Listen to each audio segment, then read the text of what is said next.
ஓம் cream ஆதித்யாய சோமாய மங்களாய புதாய குரு சுக்ர சனிப்பியச்ச ராகவே கேதவே நமக.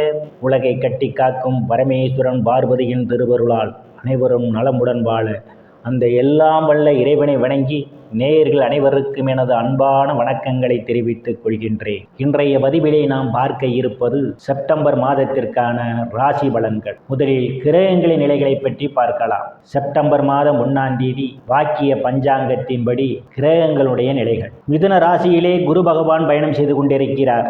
கடக ராசியிலே சுக்கிர பகவான் பயணம் செய்து கொண்டிருக்கிறார். சிம்ம ராசியிலே சூரிய பகவான், புதன் பகவான், கேது பகவான் 3 கிரகங்களும் பயணம் செய்து கொண்டிருக்கிறார்கள். கன்னி ராசியிலே செவ்வாய் பகவான் பயணம் செய்து கொண்டிருக்கிறார். கும்ப ராசியிலே சனி பகவானும் ராகு பகவானும் பயணம் செய்து கொண்டிருக்கிறார்கள். இம்மாதம் 4 கிரகங்கள் இடப்பெயர்ச்சி ஆகின்றன. சிம்ம ராசியிலே பயணம் செய்து கொண்டிருக்கின்ற புதன் பகவான் செப்டம்பர் மாதம் 11ஆம் தேதி கன்னி ராசிக்கே இடப்பெயர்ச்சி ஆகிறார். அவர் மீண்டும் செப்டம்பர் மாதம் 29ஆம் தேதி கன்னி ராசியிலிருந்து துலாம் ராசிக்கு இடப்பெயர்ச்சி ஆகிறார். கன்னி ராசியிலே பயணம் செய்து கொண்டிருக்கின்ற செவ்வாய் பகவான் செப்டம்பர் மாதம் 14ஆம் தேதி துலாம் ராசிக்கு இடப்பெயர்ச்சி ஆகிறார். கடக ராசியிலே பயணம் செய்து கொண்டிருக்கின்ற சுக்கிர பகவான் செப்டம்பர் மாதம் 15ஆம் தேதி சிம்ம ராசிக்கு இடப்பெயர்ச்சி ஆகிறார்.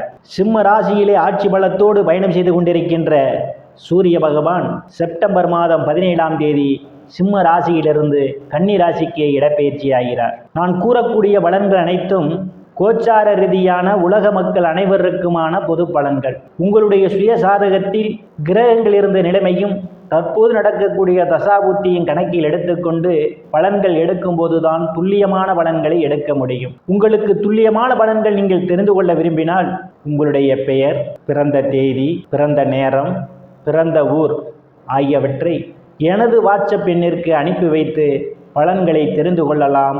உரிய கட்டணம் செலுத்தி வாருங்கள், ராசிக்குள் போகலாம். மகர ராசி. ராசியிலே எந்தவித கிரகங்களும் இல்லை. ராசியை இம்மாதம் பிற்பகுதியிலே சுகஸ்தானாதிபதியும் லாபஸ்தானாதிபதியுமான செவ்வாய் பகவான் பார்வையிடுவதாலும் ராசிநாதன் தனங்குடும்ப வாக்குஸ்தானத்திலே அவர் பயணம் செய்து கொண்டிருப்பதாலும் பெயர் புகழ் அந்தஸ்து நேர்ந்து சந்தோஷம் நிலவக்கூடிய மாதமாகவே மகர ராசிக்காரர்களுக்கு இந்த செப்டம்பர் மாதம் அமைய காத்து கொண்டிருக்கின்றது. தனங்குடும்ப வாக்குஸ்தானத்திலே ராகு பகவானும் சனி பகவானும் பயணம் செய்து கொண்டிருப்பதால் உங்களுடைய பேச்சிலே கவனம் தேவை. சிலருக்கு சில நேரங்களில் உங்கள் பேச்சை உங்களுக்கு விபரீதமான ஒரு சூழலை ஏற்படுத்தி கொடுக்கும். உங்கள் உடம்புக்கு ஏற்றுக்கொள்ளாத உணவு வகைகளை சாப்பிடுவதை தவிர்த்து கொள்வது மிகவும் நல்லது. இல்லையேல் உடல் உபாதைகளை நீங்கள் சந்திக்க வேண்டியிருக்கும். பணம் கொடுக்கல் வாங்கலில் மிகவும் எச்சரிக்கையுடன் நடந்து கொள்வதே மிகவும் சிறப்பு. அடுத்தவருக்காக பொறுப்பேற்றுக் கொள்வதை தவிர்ப்பது மிகவும் நல்லது. தைரிய வீரியஸ்தானத்திலே எந்தவித கிரகங்களும் இல்லை. தைரிய வீரியஸ்தானாதிபதி ருணரோக சத்துருஸ்தானத்திலே பயணம் செய்து கொண்டிருப்பதால் உங்களுடைய செயல்பாடுகளில் வேகம் நிறைந்திருக்கும். எந்த ஒரு செயல் செய்வதாக இருந்தாலும் அதை வெற்றி முனைப்போடு செய்து முடிப்பீர்கள். சிலருக்கு சிறு குறு பயணங்களால் அலைச்சல்கள் ஏற்படுவதற்கான ஒரு சூழலும் உண்டு. சுகஸ்தானத்திலே எந்தவித கிரகங்களும் இல்லை. சுகஸ்தானத்தை சனி பகவானும் செவ்வாய் பகவானும் பார்வையிடுவதால் தாயாருடன் அனுசரித்து போவது நல்லது. இல்லையேல் தாய்க்கும் உங்களுக்கும் இடையே கருத்து மோதல்கள் ஏற்படும். தாயாருடைய உடல்நிலையிலே கூடுதல் கவனம் எடுத்துக்கொள்ள வேண்டும். சிலர் உங்கள் தாய்க்காக மருத்துவ செலவு செய்வதற்கான ஒரு சூழலும் ஏற்படலாம். உயர்கல்வி படிக்கக்கூடிய மாணவ மாணவிகள் படிப்பிலே கூடுதல் கவனம் எடுத்துக்கொள்ள வேண்டும். புத்திரஸ்தானத்திலே எந்தவித கிரகங்களும் இல்லை. புத்திரஸ்தானாதிபதி இம்மாதம் களத்திர ஸ்தானத்திலும் அஷ்டமஸ்தானத்திலும் பயணம் செய்வதாலும் புத்திரஸ்தானத்தை இம்மாதம் பிற்பகுதியிலிருந்து சுகஸ்தானாதிபதியும் லாபஸ்தானாதிபதியுமான செவ்வாய் பகவான் பார்வையிடுவதாலும் புத்திர பாக்கியம் எதிர்பார்த்து கொண்டிருப்பவர்களுக்கு புத்திர பாக்கியம் கிடைப்பதற்கான ஒரு வாய்ப்புகள் உண்டு. சிலருக்கு புத்திரர்களால் நற்பெயரும் புகழும் ஏற்படும்.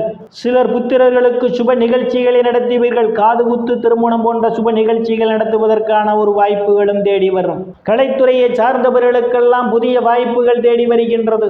கூடுதலான வருவாயை காண முடியும். காதலர்களுக்கு பல்வேறு பிரச்சனைகளுக்கு மத்தியிலே உங்கள் காதல் திருமணம் நிறைவேறும். சிலர் சாது சன்னியாசிகளை சந்திப்பீர்கள். அவருடைய ஆசியும் ஆசீர்வாதமும் நிறைந்திருக்கும்.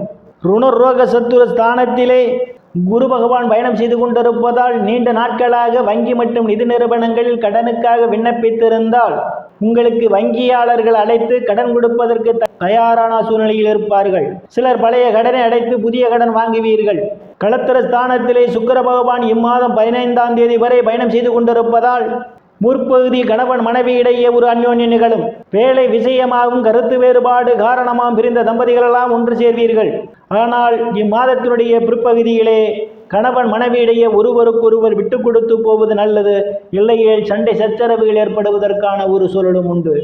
அஷ்டமஸ்தானத்திலே அஷ்டமஸ்தானாதிபதி இம்மாத முற்பகுதியிலே பயணம் செய்து கொண்டிருப்பதாலும் அஷ்டமஸ்தானத்தை சனி பகவானும் ராகு பகவானும் பார்வையிடுவதாலும் தேவையில்லாமல் அடுத்தவர் பிரச்சனையில் தலையிடுவதை தவிர்த்து கொள்வது மிகவும் நல்லது. பாக்கியஸ்தானத்திலே லாபஸ்தானாதிபதியும் சுகஸ்தானாதிபதியுமான செவ்வாய் பகவான் இம்மாத முற்பகுதியிலே பயணம் செய்வதாலும் இம்மாதம் 11ஆம் தேதியிலிருந்து பாக்கியாதிபதி ஆட்சி பலத்தோடு பயணம் செய்ய இருப்பதாலும் தந்தையினுடைய அன்பும் ஆதரவும் உங்களுக்கு நிறைந்திருக்கும். தந்தை வழி சொத்துக்களில் ஏதேனும் பிரச்சனைகள் இருந்தால் அவை உங்களுக்கு சாதகமான முடிவுக்கு வருவதற்கான ஒரு வாய்ப்புகள் உண்டு. சிலர் புண்ணிய ஸ்தலங்களுக்கு போய் வருவீர்கள். சில தர்ம காரியங்களிலே ஈடுபடுவீர்கள். வெளிநாடு செல்வதற்காக முயற்சி செய்து கொண்டிருப்பவர்களுக்கு காலம் கனிந்து வருகின்றது. பட்ட மேற்படிப்பு படிக்கக்கூடிய மாணவ மாணவிகள் எல்லாம் படிப்பிலே சிறந்து விளங்குவார்கள். பேராசிரியருடைய நன்மதிப்பையும் பாராட்டையும் பெறுவார்கள். சிலருக்கு அந்நிய மதத்தினரால் அனுகூலமான பலன்கள் உண்டு. சிலருக்கு முன்பின் தெரியாதவர்களெல்லாம் உதவிக்கரம் நீட்டுவார்கள். தொழில் ஸ்தானத்திலே எந்தவித கிரகங்களும் இல்லை. தொழில் ஸ்தானத்தை குரு பகவான் பார்வையிடுவதால் வேலை தேடுபவர்களுக்கெல்லாம் அவரவர் தகுதிக்கு ஏற்றவாறு வேலைகள் கிடைப்பதற்கான ஒரு வாய்ப்புகள் உண்டு. ஏற்கனவே பணியில் இருப்பவர்களுக்கு பதவி உயர்வு பாராட்டு கிடைக்கும். அரசியல்வாதிகளுக்கு அரசியலில் நல்ல முன்னேற்றமும் உயர் பொறுப்புகளும் தேடி வரும். லாபஸ்தானத்திலே எந்தவித கிரகங்களும் இல்லை. லாபஸ்தானத்தை சனி பகவான் பார்வையிடுவதால் மூத்த சகோதர சகோதரிகளே அன்பும் ஆதரவும் நிறைந்திருக்கும். அவர்களால் அனுகூலமான பலன்கள் உண்டு. ஆனால் மூத்த சகோதர சகோதரிகள் உடல்நிலையிலே கூடுதல் கவனம் எடுத்துக்கொள்ள வேண்டும். நண்பர்களெல்லாம் உங்களுக்கு பக்க பலமாக இருப்பார்கள். விரயஸ்தானத்திலே எந்தவித கிரகங்களும் இல்லை. விரயஸ்தானத்தை குரு பகவான் பார்வையிடுவதால் சிலருக்கு சுப செலவுகள் ஏற்படுவதற்கான ஒரு சூழலும் உண்டு. வெளிநாடு செல்வதற்காக முயற்சி செய்து கொண்டிருப்பவர்களுக்கு வெளிநாடு செல்வதற்கான வாய்ப்புகளும் தேடி வரும்.